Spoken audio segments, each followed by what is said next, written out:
Bueno, buenas tardes, le damos la bienvenida a todos.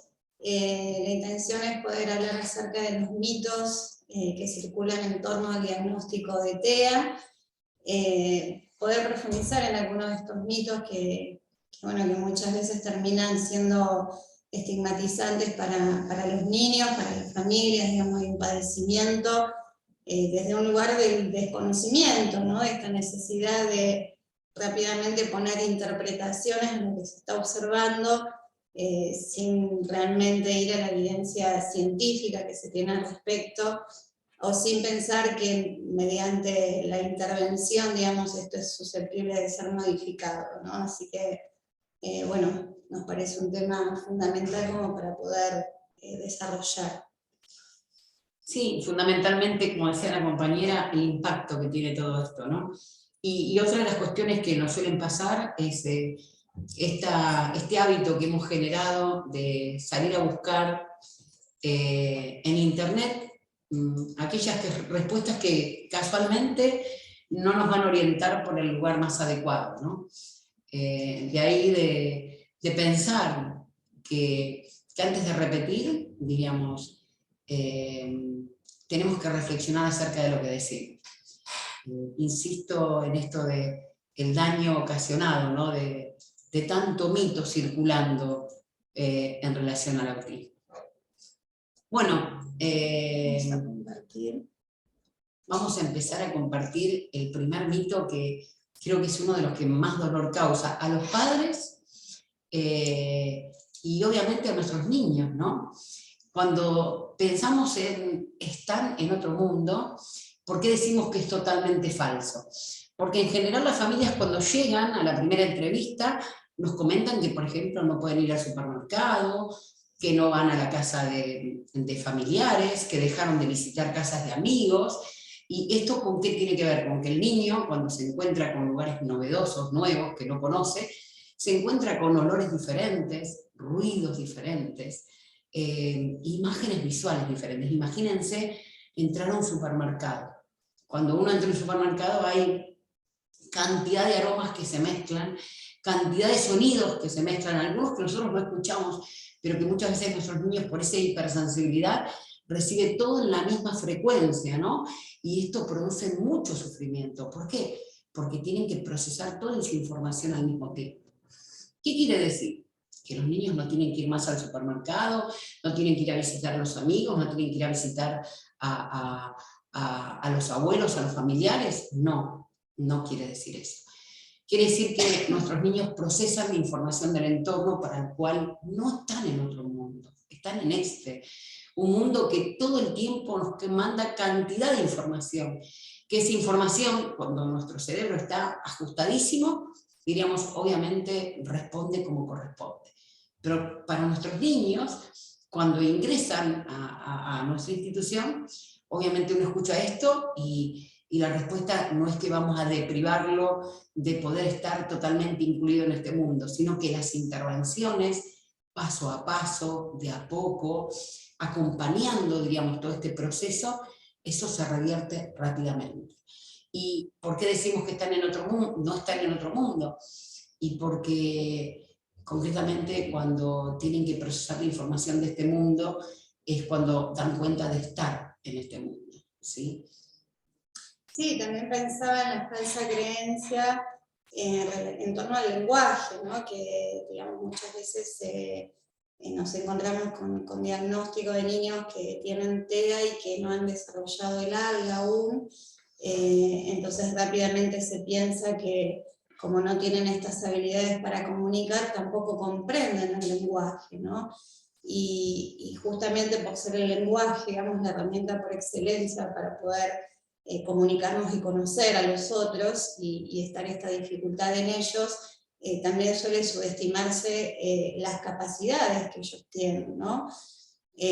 Así que bueno, me parece también desmistificar esta cuestión de pensar que porque no hay un lenguaje desde la producción, desde el habla, tampoco hay comprensión del lenguaje, ¿no? Muchas veces sí hay comprensión del lenguaje, sí hay registro de este entorno, como decía mi colega, que en todo caso suele ser aversivo, suelen vivenciarlo como una agresión por no realizar este procesamiento sensorial adecuadamente, ¿no? Sí, también me gustaría agregar que a veces no hay comprensión del lenguaje, hay un error a la interpretación del lenguaje. Muchos padres dicen lo reto y él se ríe, porque no hay una decodificación.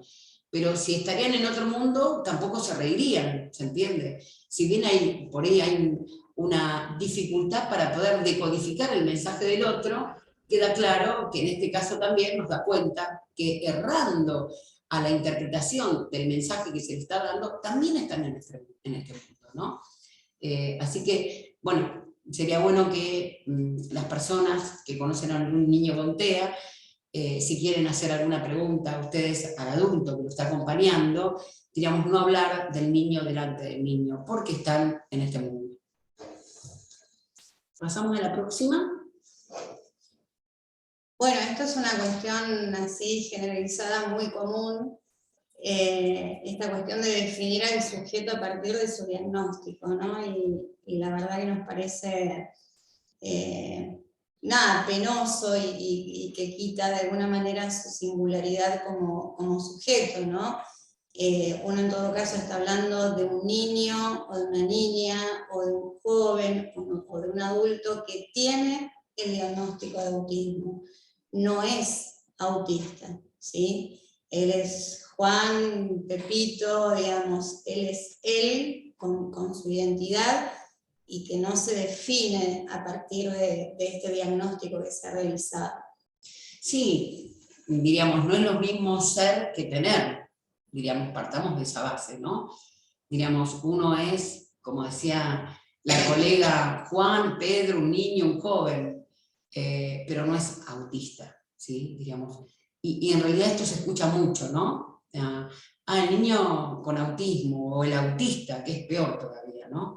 Quiero ir un poco más lejos, ¿no? También hay profesionales que trabajan para que el niño justifique cuestiones que no son aceptadas culturalmente, o cuestiones de conducta, o desaprobadas culturalmente, detrás del cartel tengo autismo, ¿no? Diríamos, bueno, yo me enojo, tiro todo porque tengo autismo, y en realidad, diríamos, nosotros no consideramos que tenga que haber una conciencia acerca de lo que es un estigma. Nosotros consideramos que cuando hay alguna dificultad, uno tiene que trabajar la dificultad desde el sujeto, ¿sí? Diríamos, si esto lo hice mal, diríamos, uno le va a llamar la atención para que pueda aprender a tener un pensamiento más flexible, para que pueda reflexionar sobre el hecho, y no precisamente que lo justifique porque tiene autismo.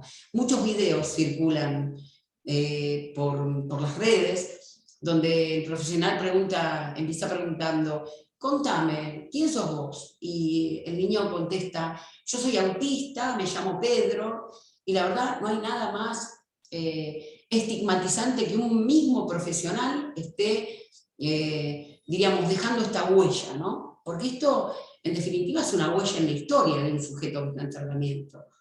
Uno piensa en un niño cuando ingresa con un diagnóstico, y como vimos anteriormente, con un diagnóstico que está determinado por determinadas conductas, pero en la medida que esas conductas se van trabajando, en la medida que se van ajustando procesos inhibitorios, procesos que tienen que ver con procesos ejecutivos, con cuestiones de memorias disfuncionales, con cuestiones conductuales, obviamente el niño va acomodando, diríamos, esta forma de ser, esta forma de transmitir enojo, angustia o alegría, y va acomodándose al ámbito de nuestra cultura, que en definitiva es lo que hacemos con todos nuestros niños, ¿no? Cualquier niño con diagnóstico o sin diagnóstico va ajustándose a la cultura a partir de las experiencias y de las vivencias. Entonces, me parece que cuando los profesionales trabajan con esta cuestión de concientizar de que es un niño con autismo, creo que hay un valor condicionante para que sea autista toda la vida. Creo que el profesional va a tener paciente para toda la vida. No es el objetivo ni es la meta que tiene CIASI. Nosotros decimos que un niño ingresa a la institución y no podemos decir cuándo se va a ir, pero que todos los días trabajamos para superar eso que es una barrera, eso que es un obstáculo, para que en algún momento tenga autovalimiento, autodeterminación, y pueda decidir qué recorrido hacer sin ningún tipo de apoyo. Y eso es posible. Sí, también pensaba eso, encontrar sentido cuando hablamos de esta nueva denominación, ¿no? Del último manual, el DSM-5, que hablamos de trastorno del espectro autista, de esta variabilidad en la manifestación de los síntomas, de poder de alguna manera realizar ese dibujo totalmente particular en que el autismo se manifiesta en cada uno de los sujetos, ¿no? Entonces, comunicar, digamos, que tengo autismo, ¿no? Definirse desde ese lugar, la verdad que poca información le brinda al otro, no es que pasa a ser como una herramienta que es funcional porque entonces el otro va a comprender, si yo digo que tengo autismo, el porqué de mis conductas, porque en todo caso, sí lo que hacemos nosotros mediante la intervención es la toma de conciencia de aquellas debilidades, o aquellas barreras, o aquello por lo que estamos trabajando, como para que puedan superarse, ¿sí? Entonces hay formas de comunicar, digamos, estos tiempos quizás más lentos de procesamiento o de ejecución, digamos, que pueden tener mucho más valor para el docente o el profesor, digamos, o no sé, en una situación de estar en un espacio social, digamos, y que implica un mayor esfuerzo por parte de este niño o de este joven, poder comentar esto, digamos, reconocerse quizás en esta dificultad, necesitando mayor tiempo, necesitando determinado apoyo, a definirse a partir de un diagnóstico que poco nos habla de la singularidad de ese sujeto, ¿no? Esa es la realidad. Sí, de hecho comentamos en la clase anterior la cantidad de conductas que se tienen en cuenta para este diagnóstico, que son muchas. Y obviamente todas las conductas no las vamos a encontrar en todos los niños. Entonces cada niño tiene sus particularidades, inclusive cada niño vive en familias que tienen también potencialidades que han hecho que fuera del tratamiento también hayan ido superando barreras, ¿no es cierto? El tratamiento lo que pretende es darle sistematización a que estas conductas, que en definitiva hacen ruido a la hora de la comunicación, terminen siendo funcionales para la vida. Así que es sumamente importante pensar en que las personas o los niños o los jóvenes que tienen un diagnóstico de este tipo, diríamos, son jóvenes, son niños, son niñas, diríamos, pero no son autistas. Así que sería bueno aprender a expresarnos como corresponde.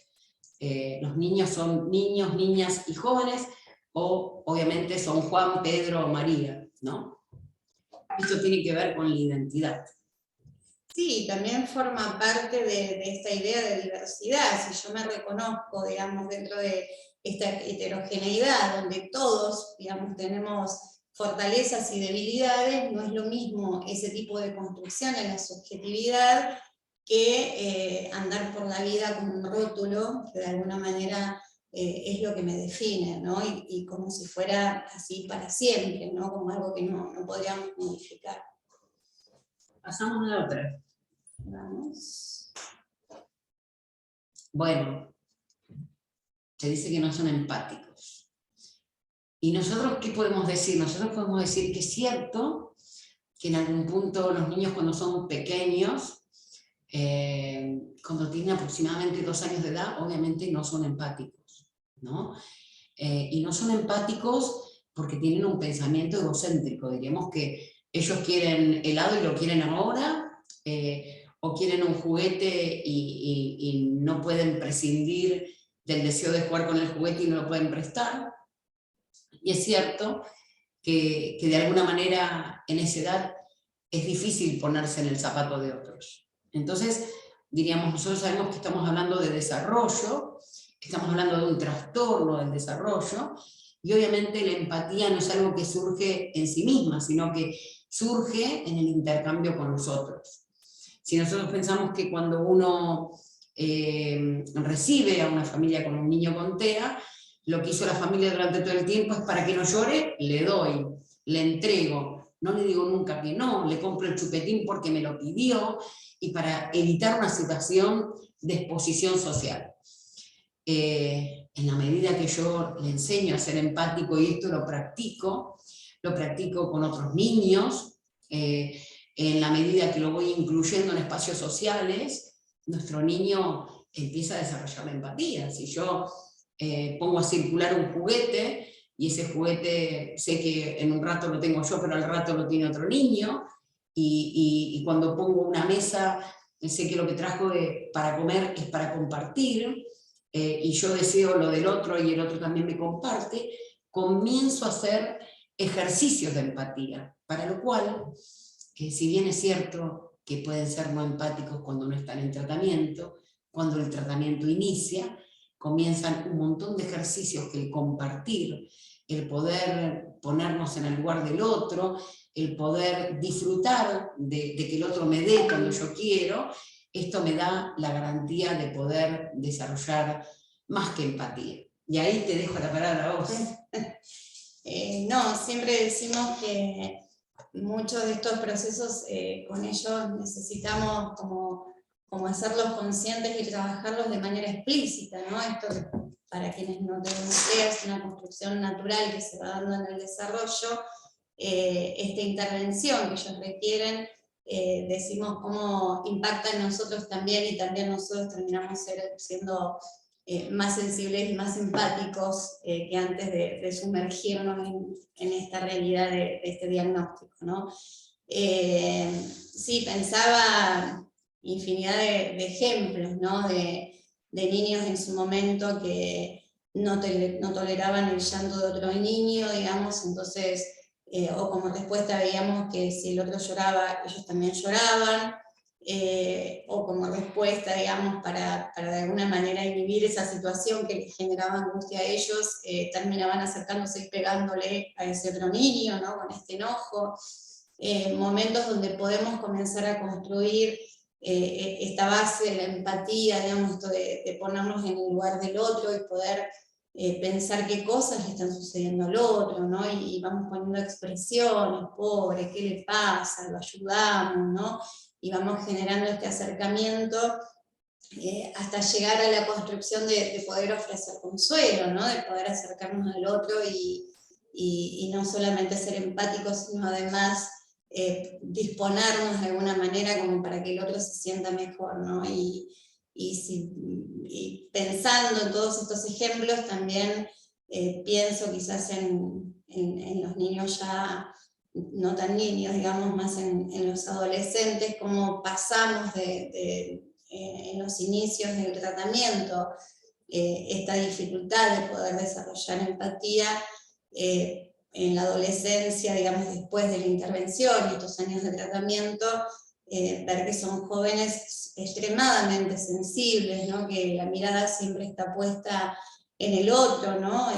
Como que esto se va para el otro extremo y de alguna manera tenemos que volver a hacer intervenciones como para regular también esta cuestión, porque de alguna manera parece como que quedan como fuera de escena, ¿no? Donde lo que importa es lo que le está pasando al otro, ¿no? Y poder asistir y ayudar al otro.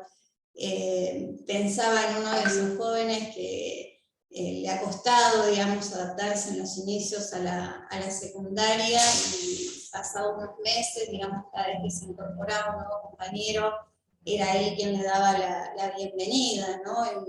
Se acercaba, podía decir cómo se llamaba, ¿no? Y uno le hacía preguntas respecto a esto, y no, porque cuando llegas a un lugar nuevo y no conoces a nadie, no te sentís bien, no está bueno. Entonces yo le dije que yo soy fulano y quiero que te sientes conmigo, y le pasé las carpetas, ¿no? Entonces, bueno, la verdad que nada, en la experiencia hemos tenido cantidad de ejemplos que pueden hablar del desarrollo de la empatía.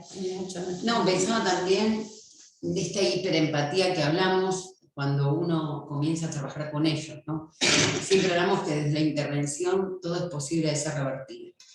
Y pensaba también que en una oportunidad le preguntamos a otro joven que hace bastantes años que se fue de alta y que hoy está en la universidad, que le preguntábamos, ¿y cómo se te ocurrió hacerte amigo de él? ¿Por qué te hiciste amigo de él? Y él decía, yo lo veía dar vueltas en el recreo, en el patio, ¿no? Y a mí me dio mucha pena porque me acordaba cuando yo no me animaba a acercarme a los demás y me dio la sensación que a él le pasaba lo mismo. Y, oh casualidad, que al niño que se había acercado era un niño que también tenía autismo, ¿sí? Entonces, yo creo que uno luego trabaja para modelar esto.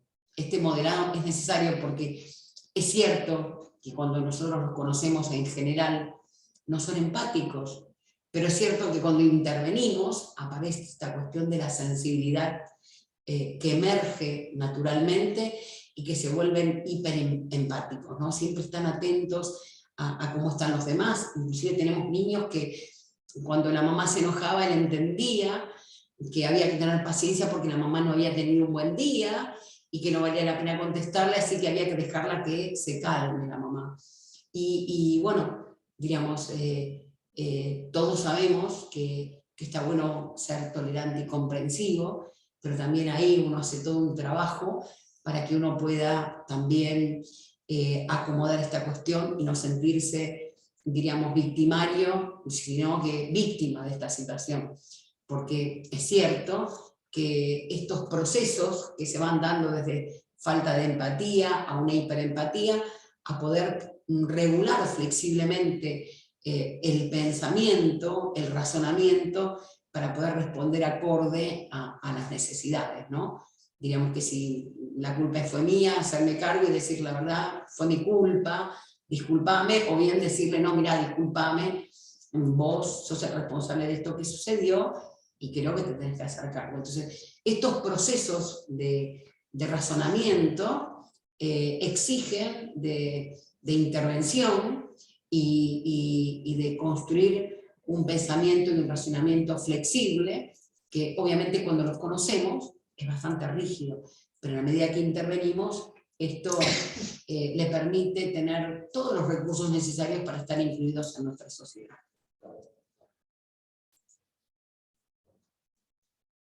Bueno, tenemos el comportamiento y su forma de expresión y no se debe intervenir en ello.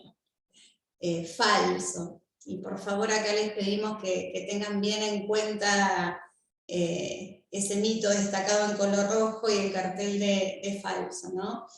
Cuando estamos pensando en el comportamiento de los niños con TEA, como hablábamos en encuentros anteriores, estamos pensando en conductas repetitivas, restringidas, comportamientos estereotipados, que justamente, digamos, en la medida en que vamos interviniendo, vamos de alguna manera ampliando esas cuestiones restringidas, ¿no? Y vamos dando apertura a nuevos aprendizajes, a nuevas formas de aprender ese mundo que los rodea, ¿no? Entonces, muchas veces lo que vemos en relación a los comportamientos es que se tiene mucho temor a las crisis, a los berrinches, ¿no? Esta cuestión de actuar en consecuencia a todo lo que ese niño o niña demande, con el fin de evitar esa situación que obviamente si es en un espacio público, la familia queda expuesta socialmente a la mirada de los otros, ¿no? Y que no es nada cómodo, pero en la medida en que nosotros evitemos esas situaciones, digamos, y no se intervenga para poder modificarlo, estamos haciendo mucho daño, ¿no? Porque no hacemos más que reforzar estas conductas que son disfuncionales en cada uno de los contextos, ¿no? También pensaba en relación a los contextos, hay muchos comportamientos que, digamos, cuando hablamos de una conducta, no es que existan conductas buenas o conductas malas, sino que las conductas son funcionales o adaptadas según el contexto en el que nos encontremos, y que muchas veces en los niños con diagnóstico de TEA, en los inicios del tratamiento, esta posibilidad de leer el contexto, de poder diferenciar los contextos, de poder diferenciar, digamos, que no es lo mismo un par que un adulto, vamos a tener estas dificultades. Entonces, bueno, hay quizás algunas prácticas que no serían conductas disfuncionales dentro del hogar, pero como sabemos que hay, digamos, esta rigidez de pensamiento y esta generalización, digamos, a los otros contextos, esos hábitos que tenemos dentro de casa, muchas veces los tenemos que modificar para que no sucedan en otros contextos, ¿no? Pasando en limpio, a lo mejor me enredé un poco con las palabras, pensando en un niño que en casa suele andar descalzo, sin zapatillas, y a la hora de tener que ir al jardín, uno de los comportamientos, digamos, de las conductas que presenta es sacarse todo el tiempo las zapatillas, ¿no? Entonces, si nosotros queremos intervenir, digamos, en esa conducta, en un principio vamos a necesitar que este niño esté calzado en su casa, que esta conducta de alguna manera se consolide y pueda generalizarla en los otros contextos, para luego sí poder trabajar la flexibilidad, ¿no? Pero en un principio va a requerir eso. No, pensaba también que en general, algo que se está escuchando bastante, es que, bueno, está incluido en la escuela, si tiene ganas de pasear y no tiene ganas de trabajar, que no trabaje. Diríamos, ¿para qué exigirle?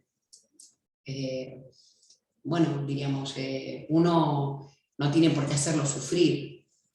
La verdad que nosotros no creemos que los chicos estén incluidos porque están adentro de la escuela.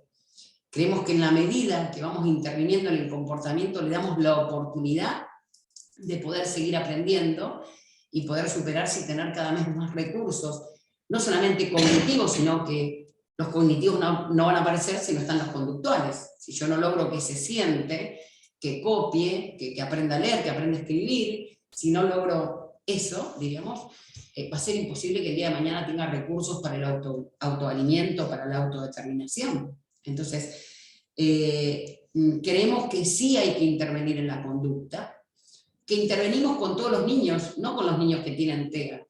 Un niño, si yo lo tengo en la clase y el niño se levanta cada rato y obtura la posibilidad de que los otros aprendan, inclusive él se pierde la oportunidad de aprender, diríamos, estaría en desventajas con otros, para lo cual la maestra dice, me siento y copio, presto atención, diríamos, y decimos muchas frases que lo que tratan es, de alguna manera, de que conductualmente tenga las conductas más adaptadas para poder el día de mañana defenderse en la vida.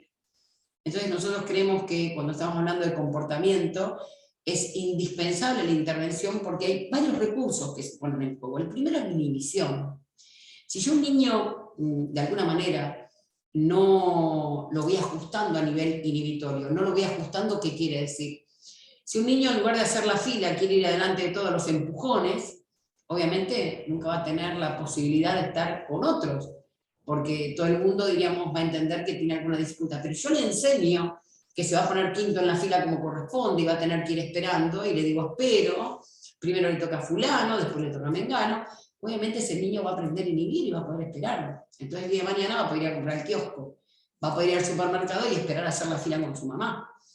Si yo estoy pensando en qué pasa cuando un chico aleteó en forma permanente y tiene manierismos o balanceo permanente, hay un desgaste de energía que no la puedo tramitar como corresponde, pero yo educo esa energía y educo los procesos inhibitorios, obviamente ese niño va a poder aprender muchas cosas.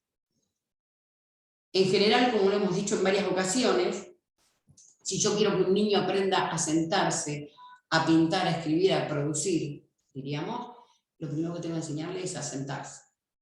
Lo primero que le enseñamos a nuestros niños, y lo primero que nos cuentan nuestros padres, es que no come sentado. Come cuando lo corren con una cuchara, comen cuando tienen ganas, en la cama, en el patio, y nosotros, de la misma manera que educamos a los otros niños que no tienen este diagnóstico, nuestros chicos también pueden aprender. Si no estamos quitándole o borrando esta potencialidad que tiene el niño. Entonces, lo primero que tenemos que hacer es confiar en nuestros niños, tener en cuenta que tienen posibilidad de aprender, que pueden modificar esas conductas, que la modificación de esas conductas lo que le permiten es mayor capacidad adaptativa para que en esta cultura puedan incluirse a los lugares que uno desee, o que mejor dicho, que él desee incluirse, ¿sí? Entonces me parece sumamente importante no subestimar a un niño que tiene un trastorno espectro autista. Pensemos en que si le enseñamos va a aprender. Pensemos en que si le enseñamos como corresponde, en un paso a paso respetando las aproximaciones sucesivas, tenemos garantía de que va a aprender. Entonces, muchas veces nuestras incompetencias nos hacen decir cosas que no son veraces, que no son reales. Nosotros podemos decir que en estos 20 años, cuando nos proponemos que alguien aprenda, el niño va a aprender. Obviamente que no es un trabajo del terapeuta, es un trabajo del terapeuta, de la familia, de la escuela, que en tanto generalicemos estas conductas y nos manejemos con los mismos códigos, vamos a poder lograr que nuestros niños realmente estén incluidos. Ningún niño va a pasear adentro del aula, ni a pasear por la escuela, porque eso no es inclusión. Para pensar en la inclusión, tenemos que pensar en darle los recursos que necesitan. Y lo primero que tenemos que hacer es creer que es posible la construcción de ese recurso. Entonces, me parece que sí, en el comportamiento hay que intervenir. Un niño no es más feliz porque aletea, un niño no es más feliz porque tiene manierismo, un niño no es más feliz porque se balancea. Un niño es feliz cuando va construyendo nuevos aprendizajes y se le abren nuevas puertas en la vida. ¿Pasamos a otra? ¡Uy, qué feo esto! Sí, suena feo. En realidad sí, es una interpretación totalmente equivocada, ¿no? Y va en consonancia con lo que hablábamos quizás al principio de lo aversivo que suelen ser muchos contextos para ellos, ¿no? Por no poder autorregularse frente a esta invasión de estímulos, digamos, que no están pudiendo jerarquizar o regular, ¿no?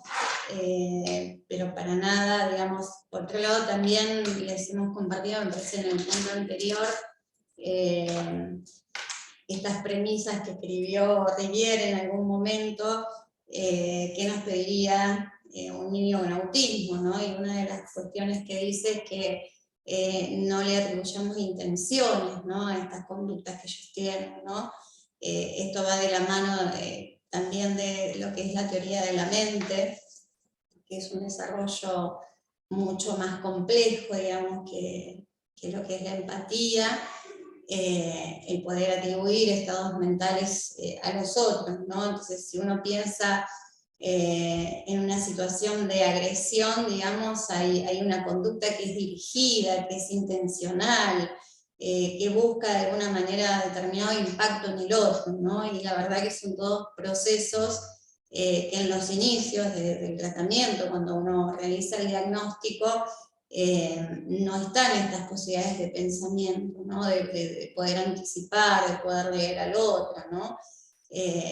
Así que nada, cuando pensamos en estas situaciones que suelen ser leídas como agresión, en realidad son respuestas que ellos van de alguna manera elaborando en función de lo que reciben o de lo que perciben de ese entorno, donde obviamente tenemos que intervenir, ¿no? Para poder modificarla. Siempre lo más importante en esto es tener en cuenta que mediante la intervención todo esto es posible de ser modificado. Sí, también pensaba que muchas veces nuestros niños están en un ámbito social donde hay mucha dinámica, mucho movimiento, y puede pasar que algún niño se quiera acercar a nuestro niño y nuestro niño empuje, ¿no?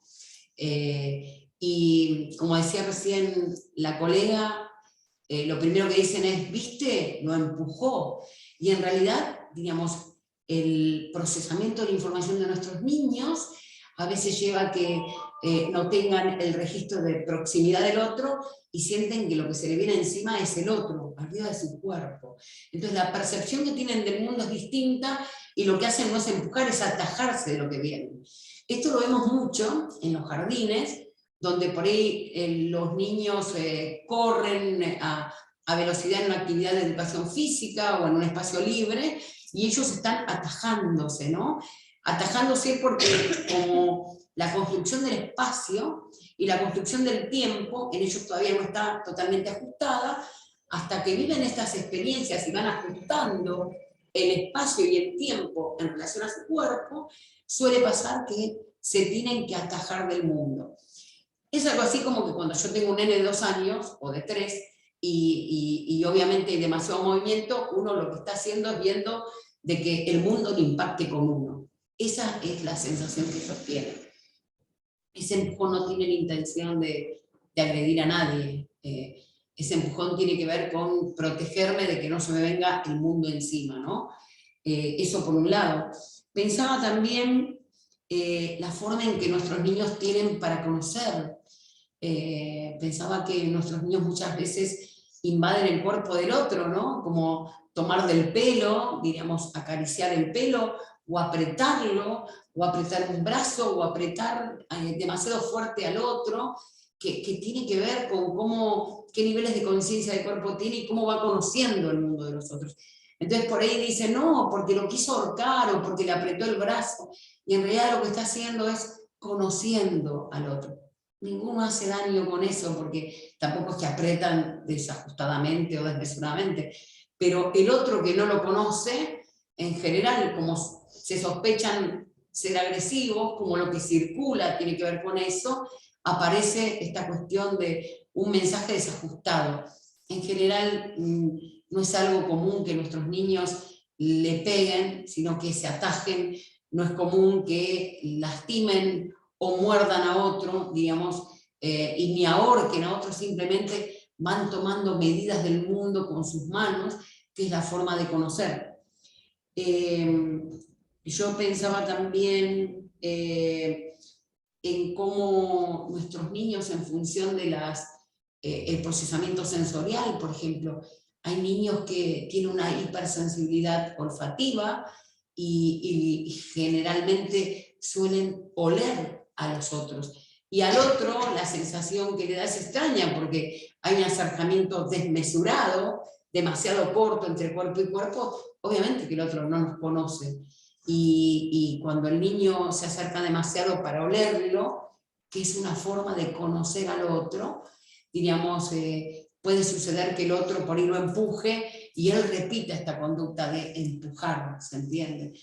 ¿Qué estoy queriendo decir con esto? Que nuestros niños tienen una forma de conocer diferente a la nuestra, que en la medida que no tiene mucho contacto con el mundo, no le alcanzan las experiencias vividas, y el experimentar con el mundo lo va a llevar a tomar las distancias necesarias entre él y el otro, y a conocer de otras maneras, que no sea oliendo o mirando demasiado de cerca, o utilizando el cuerpo del otro, o con sus manos. Entonces, no hay nada de agresivo a nuestros niños, simplemente hay otra forma diferente de conocer, y obviamente que si lo que recibe son respuestas adecuadas, y si nuestros niños que rodean al niño que tiene un trastorno espectro autista, diríamos, uno le explica que es una forma de conocer al otro, obviamente nuestros niños van a empezar a tener conductas cada vez más ajustadas.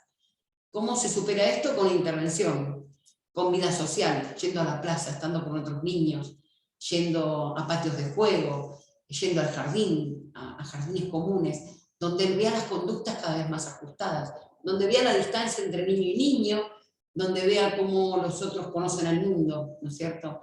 Y obviamente que las características de cada uno de nuestros niños hace que muestren conductas que por ahí no son adaptadas al medio, pero que obviamente con el tiempo, a partir de la experiencia, se van a ir ajustando y se van a comportar como el resto de los niños. Así que creo que para esto... No, recordaba mientras estabas hablando, uno de nuestros niños, adolescente en este momento, con una hipersensibilidad táctil, olfativa, ¿no? Donde el acercamiento del otro, la verdad que le generaba mucho malestar.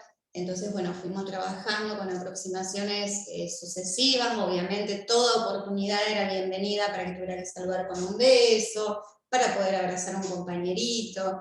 Y bueno, ya promediando el segundo grado, estaba esta cuestión de abrazar a los compañeros, pero colgándose del cuello, o en momentos que eran inesperados para los otros, ¿no? Entonces, en todo ese recorrido previo, cada vez que él daba un beso o abrazaba a alguien, digamos, uno reforzaba y lo aplaudía, y muy bien, qué lindo.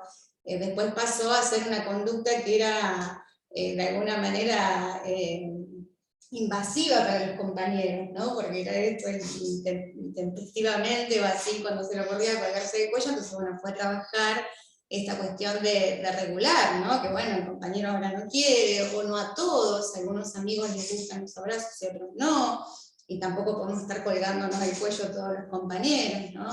Pero bueno, todo ese recorrido que fuimos haciendo, que sí permitió, digamos, que en el día de hoy, digamos, me pueda saludar como corresponde, pueda sostener, digamos, estas distancias establecidas socialmente, ¿no? Fíjense cuántos aspectos hablamos en torno a la comunicación y la interacción social que para todos nosotros son inconscientes, ¿no? Que son aprendidos así espontáneamente y que solo en el momento en que nos ponemos a desmenuzar cuando hay disfuncionalidades en esos aspectos vemos la complejidad que tiene todo esto, ¿no? Y bueno, y ese es el recorrido que vamos haciendo con nuestros chicos. Y un poco acá, diríamos, se repite lo de la empatía, ¿no? De un desarrollo pobre de la empatía, pasamos a una hiperempatía para luego trabajar la regulación de esta empatía, ¿no? Y acá pasa exactamente lo mismo. Pasamos del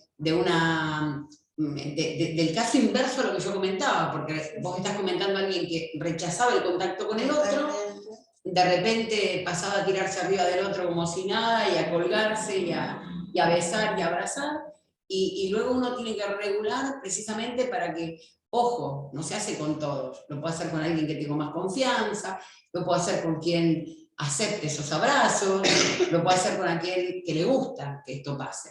Entonces esto exige, obviamente, algo que vamos a desarrollar seguramente, no sé si en otra capacitación, tal vez porque no creo que en esta podamos, pero el desarrollo de la teoría de la mente casualmente nos brinda esa información, ¿no? De poder desarrollar esta capacidad que tiene el sujeto acerca de lo que yo pienso, siento y creo, sobre lo que el otro piensa, siente y cree, acerca de lo que yo pienso, siento y creo del otro. Entonces, esta ecuación que es compleja, pero que nosotros la tenemos sumamente ajustada, es la que nos da dato de, ya sé que me va a contestar fulano, así que ni se lo pregunto. O bien, como sé que me va a decir que sí, puedo avanzar, le digo tal cosa, sé que voy a salir airioso y exitoso. Mejor ni me acerco con la cara que tiene. Correcto. Que no huele una mosca porque se pudre todo. También convengamos, hay gente que nunca se da cuenta y se suma a un grupo y dice una barbaridad, molesta a todo el mundo y ni se dio cuenta, y no precisamente tiene autismo. No, tal cual. Porque puede pasar eso. En general les pasa a los hombres, ¿viste? No les pasa a las mujeres. Es cierto. Pero bueno, diríamos, no debe ser. Bueno, igual apelemos a la plasticidad cerebral, a esta posibilidad de cambio, ¿no? O sea, no es que hay un límite. Así que si conocemos a algún amigo, algún marido o algún hijo que le pasa esto por ser hombre, ¿no? Podemos intervenir y ajustarlo. Se modifica. Hablarlo con él para que se dé cuenta que cuando dice algo a veces produce molestia, a veces produce malestar, a veces produce enojo, para lo cual tiene que medirse en las cosas que dice cuando está con otros. Esa es la idea. Tal cual. ¿Pasamos a otra? Se deben respetar los intereses restringidos. Con esto también tenemos como toda una cuestión ahora nueva, si se quiere, ¿no? Esta cuestión de respetar aquello que les gusta. ¿Por qué si el interés está puesto en los trenes, digamos, no seguir reforzando este interés? ¿Por qué si les gustan los dinosaurios, digamos, no proveerlos de muchos dinosaurios, información, películas, salidas, visitas a museos y demás, ¿no? En tanto nosotros respetemos estos intereses que en un principio, digamos, van a ser restringidos, que van a estar circunscriptos a determinados objetos del interés del niño, lo que estamos es cerrando oportunidades de aprender.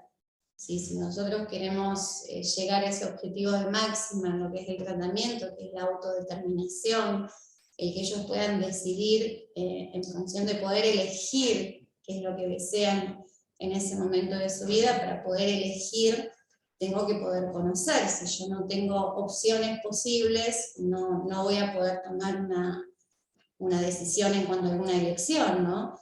Entonces, obviamente que en tanto nosotros reforcemos y ellos permanezcan con estos intereses restringidos, lo que estamos haciendo es obturar el derecho que ellos tienen de poder aprender, ¿sí? De abrir nuevas posibilidades. Sí, Sí, bueno, de alguna manera pensaba en la propuesta de SIASI tiene como base el poder recorrer nuestro mundo cultural, ¿no? Diríamos que si bien nosotros consideramos que es algo para hacer en familia, para hacer con otros, diríamos, la propuesta tenía como base conocer la diversidad. Y como dijo recién la colega, obviamente si yo únicamente le abro el mundo de los dinosaurios nada más, el día de mañana cuando quiera ir a hablar con una chica o sumarse a un grupo de amigos y solo sabe de dinosaurios, o solo sabe de salsa, diríamos, o solo sabe de trenes, va a ser difícil que pueda mantener una conversación, va a ser difícil que se sienta seguro a la hora de poder interpretar la diversidad de este mundo, ¿no? En la medida que yo le doy la posibilidad de encontrarse con pares, en la medida que le doy la oportunidad de poder aprender juegos de mesas, que me da la oportunidad de saber por ejemplo, aprender a jugar al truco, mentir, poder jugar en pareja con otro, poder de alguna manera aprender a esperar, aprender a ocultar información, aprender de alguna manera a hacer la fila para subir en una plaza, convocar a un amigo, diríamos, e ir superando, obviamente nuestros chicos en su mayoría tienen un déficit importante en lo vestibular, ¿no? Entonces la mayoría de nuestros chicos no les gustan mucho las plazas porque la sensación de estar en el aire, las sensaciones de balanceo, lo que generan es mucho vértigo. Pero bueno, en la medida que uno va haciendo la experiencia, en la medida que uno lo va acompañando, sosteniendo, andamiando, el niño empieza a disfrutar de esta experiencia. En la medida que el balanceo es mínimo y luego es más intenso, va enamorándose también de este mundo que está hecho para el resto de los niños y también para los nuestros.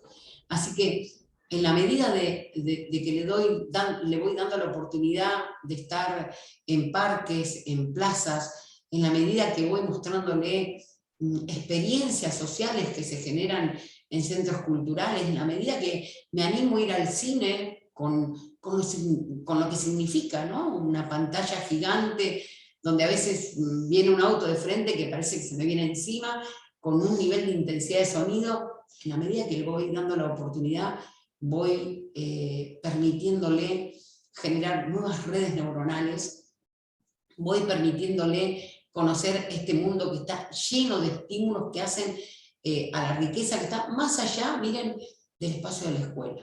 Ustedes saben que la escuela enseña muchas cosas, ¿no? Y que acredita, pero el mundo a ser conocido está en el afuera de la escuela.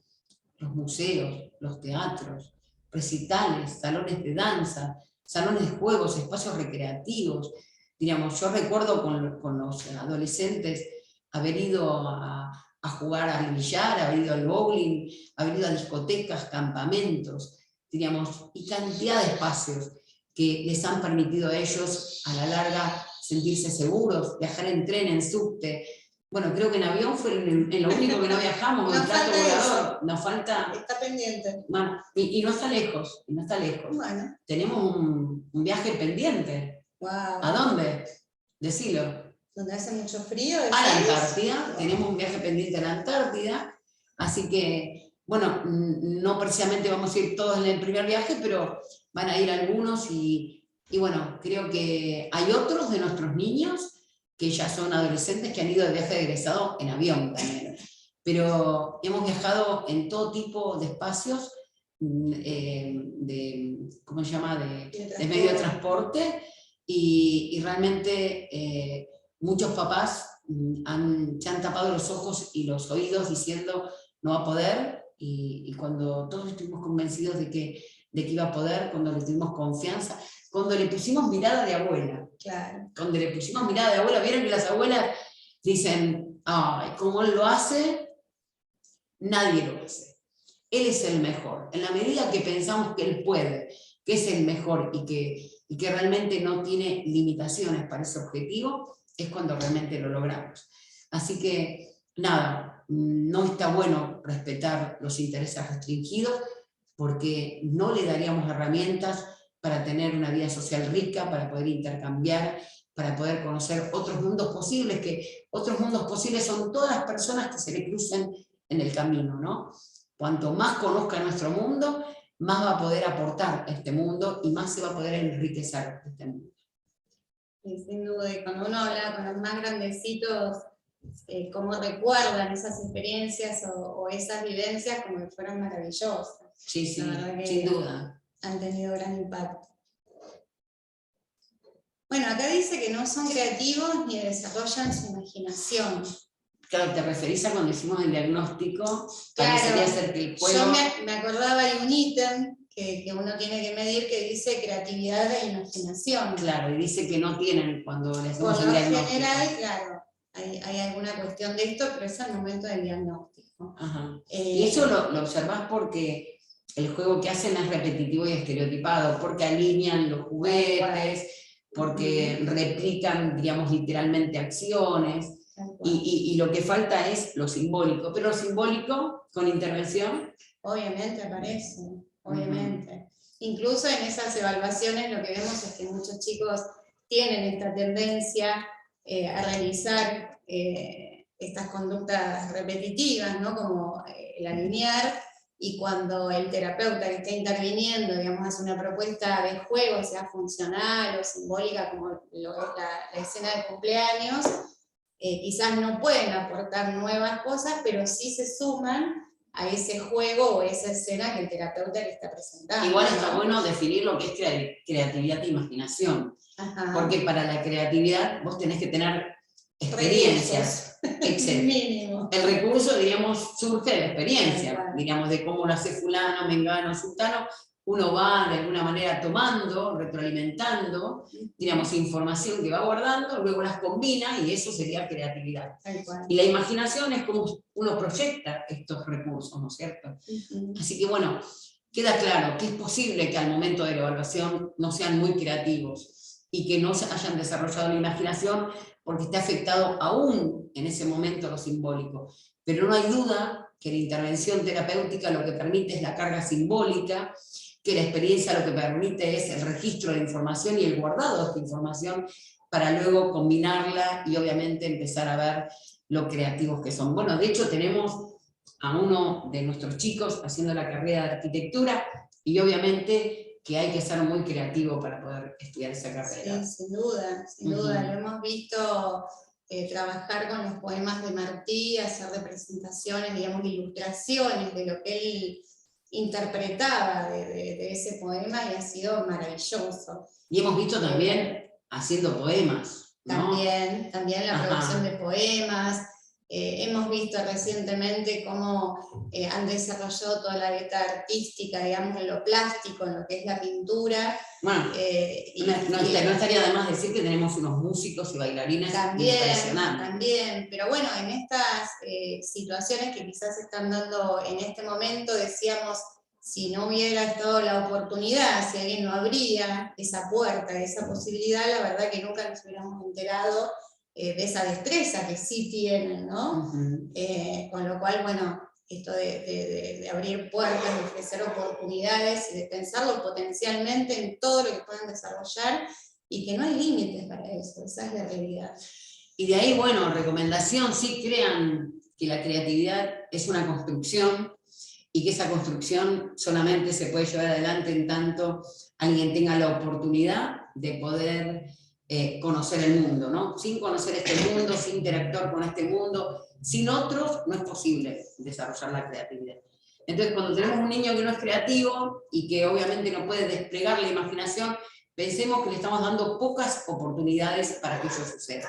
Pero si nosotros generamos esas oportunidades, si lo incluimos en los diferentes espacios, obviamente lo que va a aparecer van a ser conductas creativas y el desarrollo de la imaginación. No te puedo creer, qué feo lo que estás diciendo. ¿Qué dice ahí? Pero hay gente que sostiene esta cuestión, ¿no? Que son incapaces de amar o entablar relaciones amorosas. En realidad acá lo que vemos, ahí lo vemos acá, ¿no?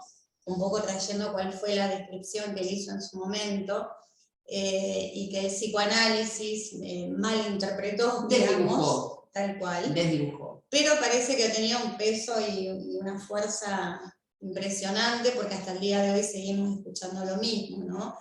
Entonces una cosa es poder expresar o manifestar esto que se siente, digamos, expresar estas emociones, y otra cosa es pensar que son incapaces de amar o entablar relaciones amorosas, ¿no? Si hay algo que caracteriza a nuestros niños es la sensibilidad que tienen, y no hay manera de intervenir ni con ellos ni con nadie, ¿no? Si no es desde un vínculo amoroso, afectivo, ¿no? Donde uno está a total disposición del otro, y ellos son totalmente receptivos a esta disposición que nosotros mostramos. Aunque no puedan hablar, aunque tengan un trastorno de conducta severo, digamos, aunque nos imaginemos, digamos, aquel niño con muchos de estos síntomas que están por trabajar, no hay duda que en tanto nosotros tengamos una disposición afectiva y amorosa hacia ellos, van a ser recíprocos, sin duda. Bueno, agregar también, tuvimos varios enamorados, Sí. ¿no? Varios que se han enamorado así, diríamos, y chiquitos y grandes, ¿eh? También. Chiquitos y grandes. En primaria, en secundaria, Ajá. en terciario. También, Sí, también, sí. también. Diríamos, en todos los niveles hemos tenido a nuestros niños enamorados de alguna niña, de la escuela o del barrio, o del club, o no sé, diríamos, de diferentes lugares donde ellos asisten, ¿no? Y bueno, y pensar que les ha pasado lo mismo que a otros niños, diríamos, que a todos los niños del mundo, diríamos, ¿no? Que se enamoran, se desenamoran, desenamoran y se enamoran de otros. Pero no queda duda que la amorosidad es parte de la intervención, que la amorosidad es parte de ellos, y que obviamente no hay una incapacidad a amar, al contrario, diríamos, creo que la sensibilidad es lo que caracteriza a nuestros chicos. ¿Sí? Tal cual. ¿Qué viene ahora? Bueno, este es el desarrollo de lo que hablábamos de Kanner cuando estuvimos viendo la historicidad del concepto de autismo, así que bueno, no es nada novedoso, simplemente lo pusimos para que se comprenda de dónde viene esta cuestión. Y bueno, esto también lo hablamos en encuentros anteriores, cuando abordamos el tema de la etiología, ¿no? Donde todavía lamentablemente muchos profesionales siguen pensando en la etiología del diagnóstico de TEA en este vínculo afectivo ahí primario que se da con las madres, ¿no? Como si la afectación fuera una cuestión psíquica, psicológica, ¿no? Cuestión que sabemos que es totalmente falso, que hoy en día ya hace décadas que incluso desde el mismo Kanner, ¿no? No, en realidad de nuestra amiga la soviética, que la descubrimos ahora, en una investigación de principios del siglo XX, donde ya hablábamos de la etiología neurobiológica, ¿no? Sin embargo, todavía este peso sobre los progenitores sigue estando con mucha fuerza. No, yo pensaba en el dolor que esto causa, ¿no? Pensar que una madre ha estado desatenta a su niño. Pensaba en esta forma en que la llamaron las madres freezer, las madres frías, madres que como que se negaron a ser madres, ¿no? Y también hay otra explicación, que es esta relación simbiótica, esta madre que no deja crecer. Diríamos, tenemos ahí dos visiones que apuntan a lo mismo, en el no dejar crecer y en la indiferencia. Sin embargo, nosotros llevamos a la fecha 3.000 diagnósticos de autismo. Estoy mintiendo, evaluaciones de autismo, no diagnósticos. Y si hay algo que uno ha recogido en estos 20 y pico de años, es la búsqueda de la verdad. ¿Cuántas madres, y creo que todas, han pasado por pediatras, por neurólogos, que les han dicho: espere mamá, ya va a hablar, espere, ya va a caminar, espere, ya se va a expresar de otra manera, déjelo, cada uno madura a su tiempo? Y en realidad diríamos, los primeros que detectan las primeras conductas del espectro son los padres, en especial la madre, ¿sí? Uno de los últimos diagnósticos que hicimos recientemente, la mamá decía, yo tuve otros hijos, pero a los 9 meses mis otros hijos me tiraban los brazos, y este niño no hace eso. Y yo la verdad que soy la misma, yo estoy, diríamos, de alguna manera como sintiéndome frustrada porque yo intento comunicarme con él y sin embargo no lo logro.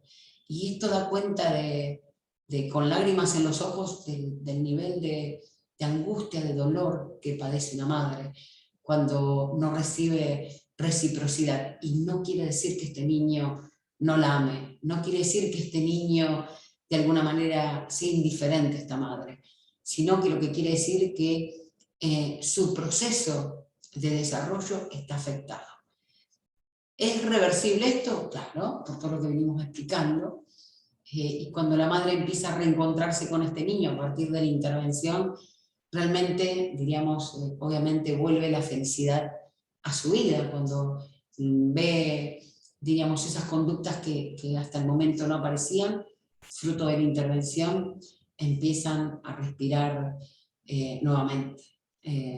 Entendemos que si encima del sufrimiento que tiene una madre por esta falta de interacción con el niño, esta falta de respuesta del niño a ella, por un problema neurobiológico, y encima le endosamos que la culpa es de ella, imagínense, pobre madre, pobres madres del mundo, ¿no?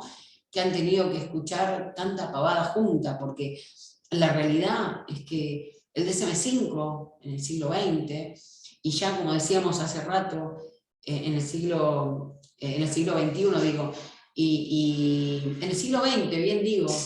Sí, a principios del siglo XX. En el año 1900, a principios del siglo XX, diríamos, ya se sabía que esto era un trastorno neurobiológico. Y pasaron 100 años, ya pasaron 100 años, y diríamos que la ciencia da cuenta de que es un trastorno neurobiológico y no tiene nada que ver con una cuestión vincular del niño con la madre. Así que cuando ustedes escuchan que alguien culpa a una mamá por tener un niño con TEA, por favor defiéndanla, porque ya bastante estigma es la ignorancia de la gente, que en lugar de ayudar a aquella familia que tiene un niño con este diagnóstico, tiene que padecer, diríamos, esas miradas, esos comentarios que están totalmente fuera de lugar.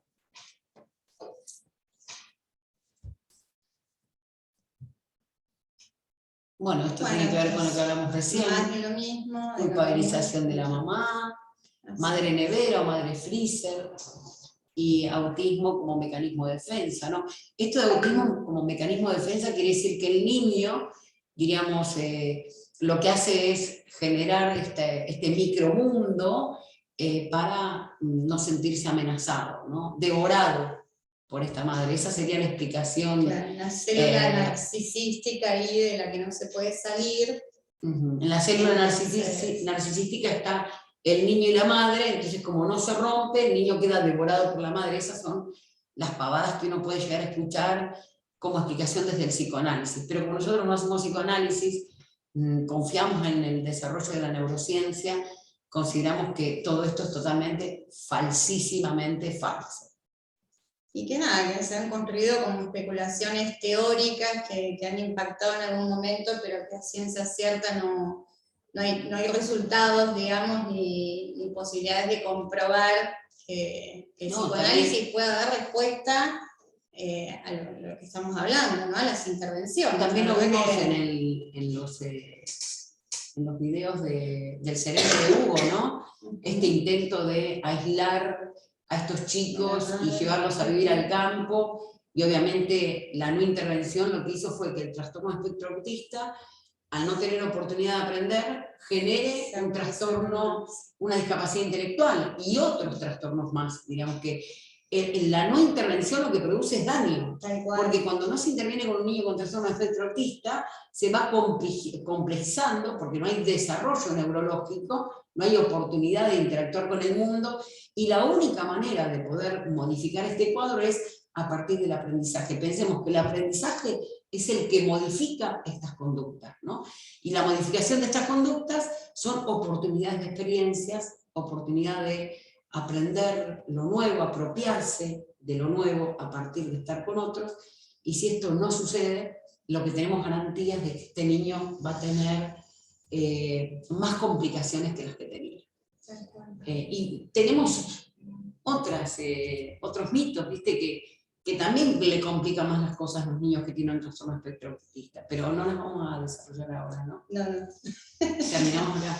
Sí, la idea es poder compartir, digamos, este material con ustedes y que, bueno, puedan hacer las preguntas que consideren sobre el tema, digamos, u otros mitos que ustedes entiendan que están circulando y tienen la duda como para poder aclararlo. Así que, bueno, en nuestro próximo encuentro vamos a abrir con esas inquietudes que puedan presentar y vamos a dar continuidad a los mitos que todavía nos quedan unos cuantos. Y los esperamos este jueves, ¿sí? Así es. A las 6 de la tarde. Por el mismo canal, estoy sacando la fecha, sería 31, sería 2. El 2 de junio. ¡Wow! Mitad de año, mira. Bueno, los esperamos el 2 de junio a las 18 horas. Nos volvemos a reencontrar. Bueno, y todas las dudas que tengan no tienen más que preguntarlas. Vamos a tratar de, si sabemos algo de esto, evacuarlas. Bueno, buenas tardes y muchas gracias por la atención. Buenas tardes.